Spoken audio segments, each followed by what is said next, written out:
Berdiri. Sebelum kita mulai kegiatan pada hari ini, marilah kita tunduk sejenak untuk berdoa. Berdoa mulai. Selesai. Silakan duduk. Hari ini ada yang tidak hadir? Alhamdulillah. Oke, untuk membangkitkan semangat nasionalisme kalian, mari kita menyanyikan lagu nasional.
kita melakukan gerakan senam otak ya. Jadi silakan mengikuti gambar yang ada di depan. Tangan di kepala, bisa letakkan.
Hipotesisnya kira-kira ada yang lembek, ada yang menguap, ya. Sebentar kita akan lakukan percobaan ya, bagaimana jadinya hasilnya. Nah, ketika sebelum dipupuk dia subur, tapi setelah dipupuk dengan pupuk yang konsentrasinya tinggi, ya berubah jadi layu. Ya kira-kira mengapa?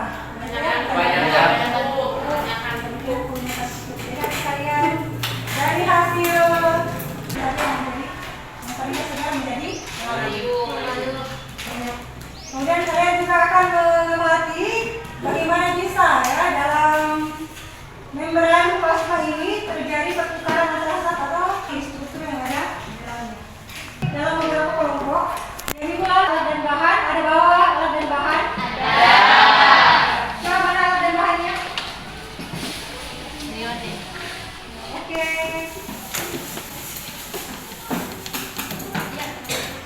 Jadi silakan duduk bersama teman-teman kelompoknya yang telah diberikan minggu lalu. Kelompoknya.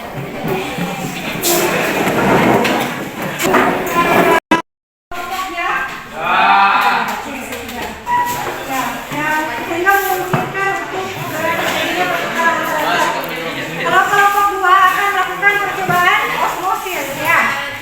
Kemudian kelompok 3 akan melakukan percobaan ya difusi.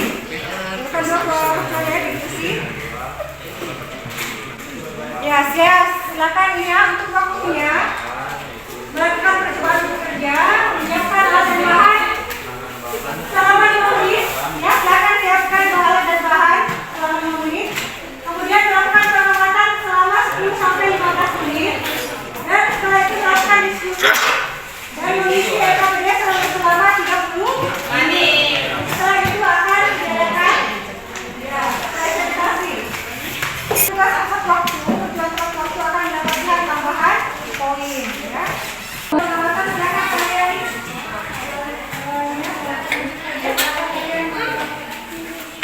mengerjakan EKPD.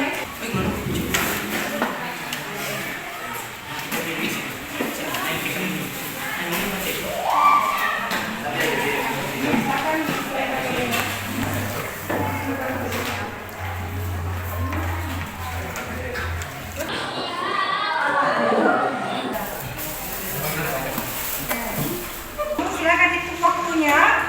Ya, sejak diteteskan itu berapa waktu, kemudian kapan dia berubah. Selamat ya. Selamat menggunakan lima.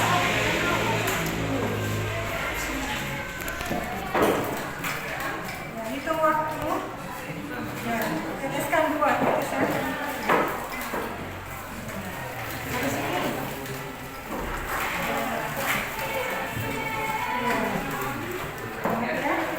Amati kondisi awal, bagaimana kondisi awalnya? Awal coba.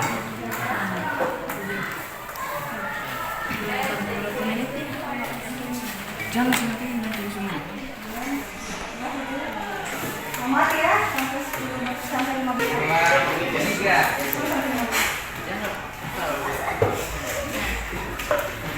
Silakan amati ya.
memberikan hasil diskusi kami tentang kegiatan 1 menganalisis struktur organel membran sel sehingga memungkinkan terjadinya transport membran.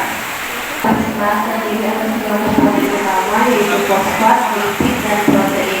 Bisa kita kepala lipid yang berhadapan dengan lingkungan intraseluler dan intraseluler bersifat hidrofilik atau suka terhadap air. Molekul protein yang terdapat pada permukaan dalam dan permukaan luar dan bersifat hidrofilik atau suka air, dan bagian protein yang berhubungan langsung dengan lemak atau lipid bersifat hidrofobik atau tidak suka air. Karena struktur inilah membran plasma dapat dilalui zat atau transportasi antar membran. Karena kedua perbedaan sifat ini, maka menghasilkan sifat yang disebut dengan selektif permeable. Kemudian pada gambar 22 tampak struktur fosfat dan lipid terdiri atas dua lapisan yaitu lapisan. Tiga secara lengkap bagian membran sel terdiri atas 1 fosfat, 2 lipid, 3 fosfolipid bilayer, 4 protein integral, 5 protein derivan, 6 glikolipid, dan yang terakhir glikoprotein. Oke, dipersilakan. Bisa dijelaskan kembali apa yang hidrofobi dan protein? Oke, baik, terima kasih. Waktu 2 menit untuk menjawab. Fotonya ada? Ada? Hidrofilik itu suka air. Sedangkan hidrofobik berasal dari dua kata yaitu hidro, air, dan fobik yang suka. Jadi hidrofobik itu artinya yang suka air. Apakah jawaban dari kami pas? Apakah masih ada pertanyaan? Oke, baiklah. Itulah presentasi dari kelompok kami. Lebih dan kurangnya mohon maaf. Wassalamualaikum warahmatullahi wabarakatuh. Oke, baik, apa? Oke, kalau gitu, silakan untuk kelompok 2 untuk mempresentasikan hasil diskusi atau hasil percobaan dari Selamat siang. Di sini kami akan mempresentasikan kegiatan 2 yaitu melakukan percobaan yang menggunakan peristiwa osmosis.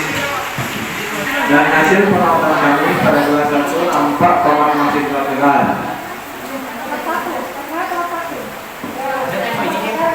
Bahkan pertama jelas, permukaan tetap keras. Sedangkan pada kelas 2, tekstur permukaan tomat berubah menjadi lembek dan agak mengerut, berbeda dengan kondisi awal sebelum tomat dimasukkan ke dalam larutan garam.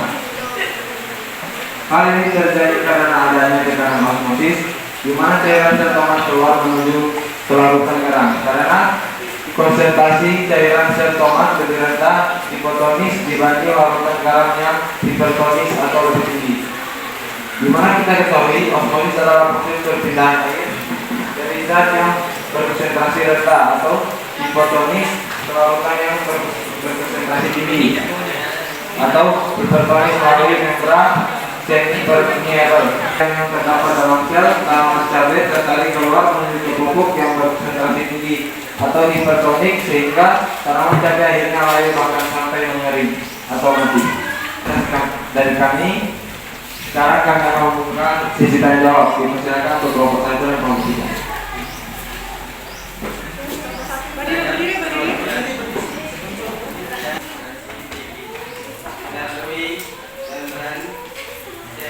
dengan semi permeable. Baiklah, berikan kami waktu untuk mendiskusikan pertanyaan dari kelompok 1. Selanjutnya untuk dari kelompok 3, apakah ada pertanyaan? Dipersilakan. Selain perpindahan cairan tomat dan penyerapan cairan alfa ke lingkungan, adakah contoh lain yang menggambarkan peristiwa osmosis? Baiklah, berikan kami waktu untuk mendiskusikan pertanyaan itu.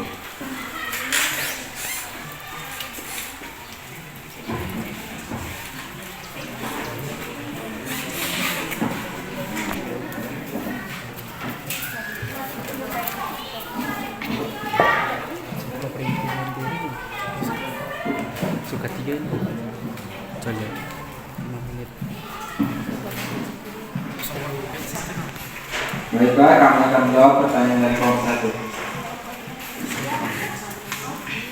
1. Yang dimaksud dengan semi-permeable adalah membran hanya dimungkinkan dilewati oleh molekul atau ion dengan karakteristik tertentu.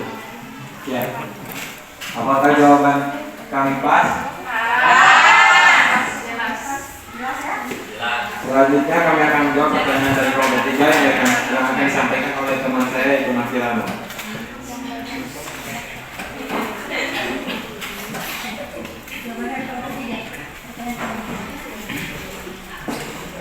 Baiklah, saya akan menjawab pertanyaan kelompok 3 tentang contoh lain dari osmosis selain dari yang telah disebutkan. Iya, masih ada, yaitu ketika cairan infus dimasukkan ke dalam tubuh pasien yang sakit, konsentrasi cairan lebih rendah sehingga bisa masuk ke sel tubuh orang yang sakit. Dan juga proses dalam pembuatan ikan asin, ikan akan lebih awet karena konsentrasi cairan sel bakteri lebih rendah dari konsentrasi larutan garam pada ikan asin. Apakah jawaban dari kami pas? Sekian presentasi dari kelompok 2.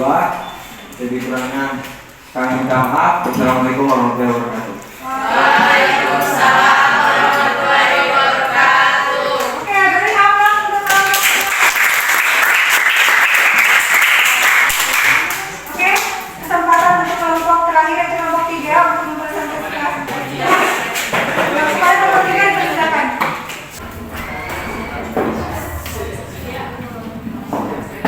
Assalamualaikum warahmatullahi wabarakatuh.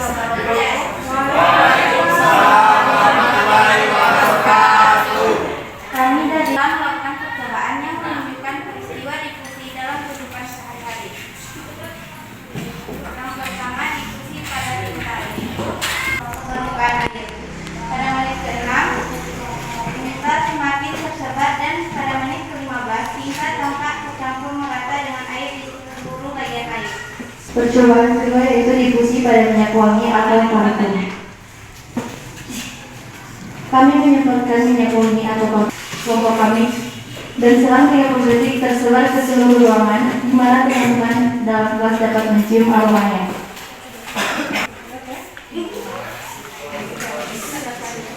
Baiklah, itulah presentasi dari kami. Kami akan membuka sesi tanya jawab kepada yang ingin bertanya di persilakan. Peristiwa dalam kehidupan sehari-hari yang menunjukkan terjadinya peristiwa difusi. Contoh lain dari peristiwa difusi dalam kehidupan sehari-hari. Oke, baiklah. Dari kelompok 2 apakah ada pertanyaan? Mengapa kecepatan difusi pada percobaan minyak wangi lebih cepat dibandingkan dengan kecepatan difusi tinta dalam air? Baiklah, terima kasih. Berikan kami waktu untuk mencari jawabannya.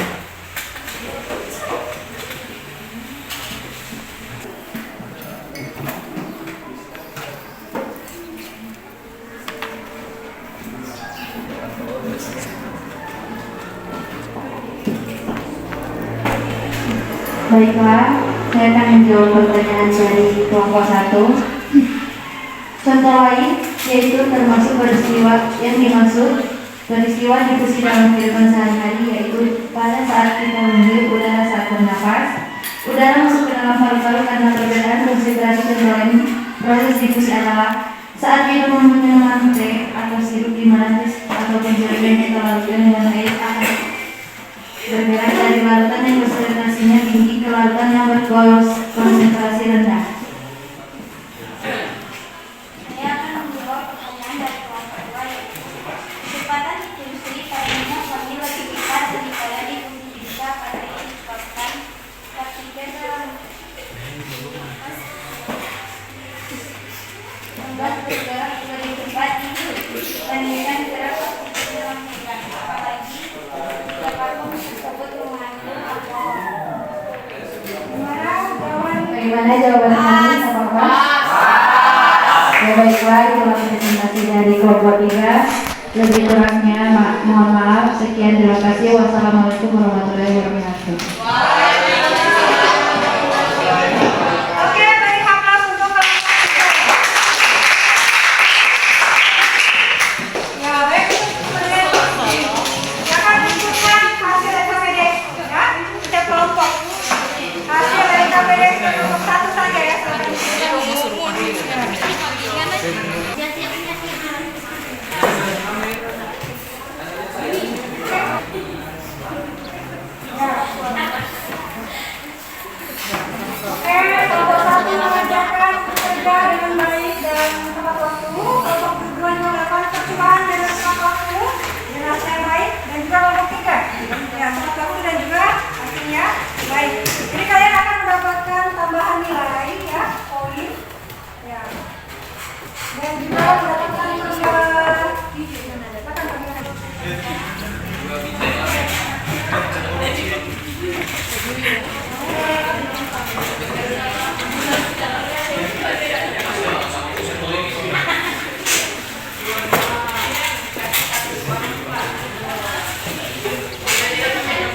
karbon dioksida senantiasa harus melewati membran sel untuk keluar masuk sel dalam proses metabolisme. Kemudian memperoleh pasokan zat makanan dan bahan energi, lalu bisa membuang sisa metabolisme yang beracun serta memasok ion-ion penting ke dalam sel. Di samping itu, jadi karena perbedaan konsentrasi antara zat ataupun larutan, transportasi sendiri melalui peristiwa seperti difusi, osmosis, dan juga difusi terbentuk.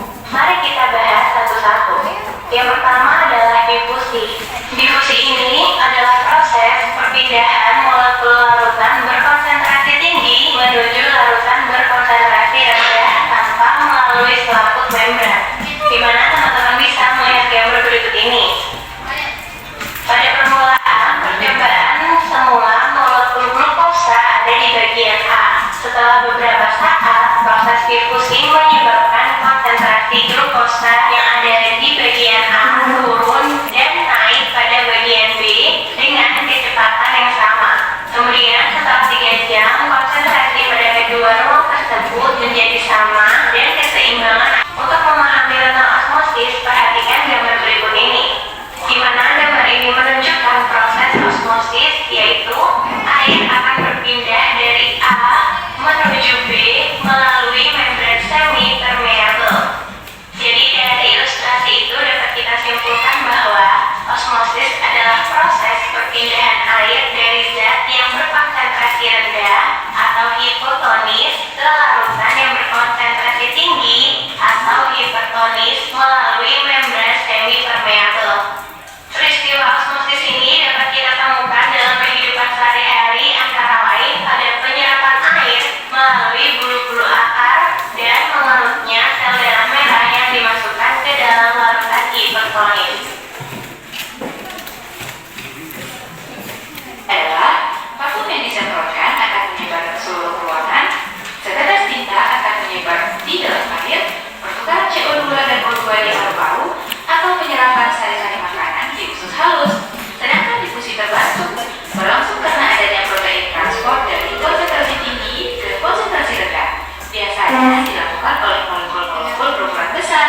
Contohnya, proses molekul glukosa melewati membran sel, ion Na+, Ca2+, dan Cl-. Proses difusi karena konsentrasi larutan di dalam sel lebih tinggi. Jika endosmosis terus berlangsung, maka pada sel hewan akan terjadi lisis, yaitu membran sel akan menjadi robek dan pecah. Dan pada sel tumbuhan akan mengalami turgid atau sel membengkak, tetapi bentuknya tetap dipertahankan karena adanya dinding sel. Selanjutnya, eksosmosis. Eksos artinya keluar, jadi air akan keluar dari dalam sel karena konsentrasi zat di luar lebih tinggi. Jika sel dimasukkan ke dalam larutan hipertonik, air akan terus-menerus keluar dari sel dan sel hewan akan mengkerut atau frenasi karena mengalami dehidrasi, sedangkan pada sel tumbuhan akan menyebabkan sitoplasma mengerut dan terlepas dari dinding sel atau plasmolisis. Penyerapan air oleh akar tanaman, proses pembuatan ikan asin yang diberi garam dan dijemur di bawah matahari, pembuatan telur asin, potongan kentang yang semakin terasa direndam dalam air, dan masuknya cairan infus ke dalam darah. Oke, bagaimana? Jelas? Ada yang bertanya? Oke, ada. Silakan. Selain peristiwa difusi dan osmosis, adakah proses lain yang terjadi di dalam sel? Ya, ada yang bagus. Jadi selain peristiwa difusi dan osmosis yang telah kita pelajari ini,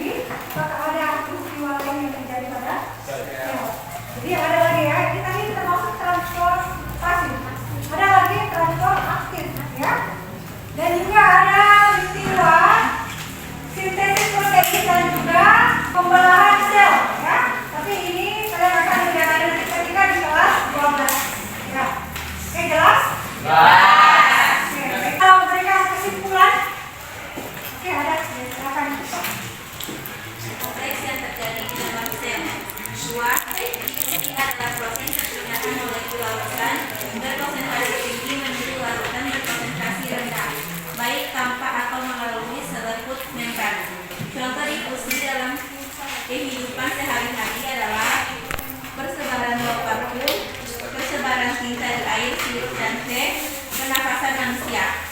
3. Osmosis adalah proses perpindahan molekul air dari konsentrasi rendah ke larutan konsentrasi tinggi melalui membran semi permeabel. Contoh, penyerapan unsur hara oleh akar tanaman, cairan infus yang masuk ke pembuluh darah, sel tomat yang mengalami plasmodisis. Sekian kesimpulan dari saya. Oke, terima kasih. Ya, saya kesimpulan yang dibacakan. Oke, selanjutnya setelah mengikuti pembelajaran melakukan percobaan, mengetahui bagaimana perkembangan pengetahuan kalian. Jadi silakan kembali.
Kita membahas tentang transfer aktif.